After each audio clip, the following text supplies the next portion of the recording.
Welcome to my World History Notes. I hope you'll subscribe to my channel. I'm reading from the book I wrote to teach homeschoolers world history.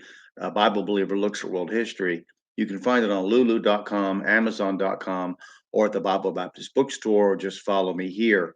So we're going to talk about the 30 Years' War today. This is a superficial survey type of thing. I hope you'll dig more deeply into history to be able to be conversant in world history. So the political events of this era between 1600 and 1800 were chaotic and complicated. The 30 Years' War started as a religious war between Catholics and Protestants in Germany. Eventually, it also became a struggle by the Habsburg dynasty of the Holy Roman Empire, trying to gobble up as much of Europe as possible in opposition to France's Bourbon dynasty in Protestant states. On the Catholic Habsburg side was Austria, most of the German Catholic princes, and Spain.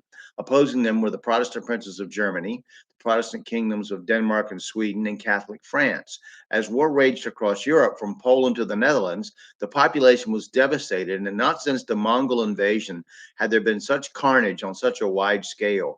In 1608, the Protestant princes of Germany, led by Frederick IV, Elector Palatine, and Christian of Anhalt, combined in protest to form the Evangelical Union against the occupation by Maximilian of Bavaria of the free city of Donauwörth.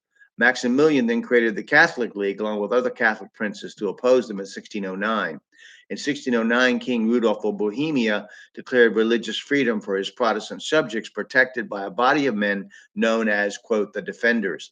As a result, he was deposed by his brother Matthias in 1611, and the freedom was reversed. In 1612, Matthias was elected Holy Roman Emperor. In 1617, because he was childless, his counselors elected Archduke Ferdinand of Styria as heir, but he was faced with a refusal to be recognized by Protestants led by Matthias of Thurn. On May 22nd, 1618, two of the king's most trusted counselors were thrown from the windows of the castle Hradčin in what is called the Defenestration of Prague, which led to open rebellion. The 30 Years' War started with a Bohemian period between 1618 and 1625, ending with the siege of Breda, this year after Cardinal Richelieu of France brought his country into the war. Richelieu, the king's chief minister from 1622 to 1642, is also famous in history for promoting the idea that religion was a means of promoting the interest of the state. As the centers of power moved, the next period of the 30 Years' War between 1625 and 1629 was called the Danish period after Christian IV of Denmark invaded Germany. This period lasted until 1629, when Cardinal Richelieu arranged a truce between Poland and Sweden, allowing Gustavus Adolphus of Sweden to enter the fray in Germany. The Swedish period lasted from 1630 until 1634. As the Protestant forces fought against the Catholic forces under Count Albrecht von Wallenstein, victory seesaw between the forces ravaging Germany.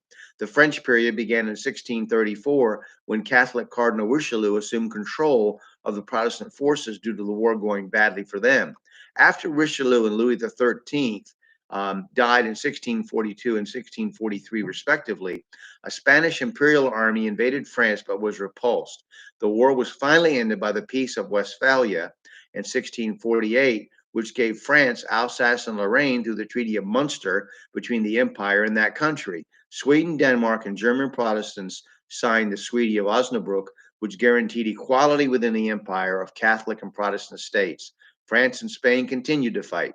The peace is termed Westphalia because the location of both treaties, 50 kilometers apart, in the present-day states of North Rhine-Westphalia and Lower Saxony. So we're going to talk about Louis XIV next, beginning in 1680. I thank you for listening. I hope you'll study world history, come to your own conclusions.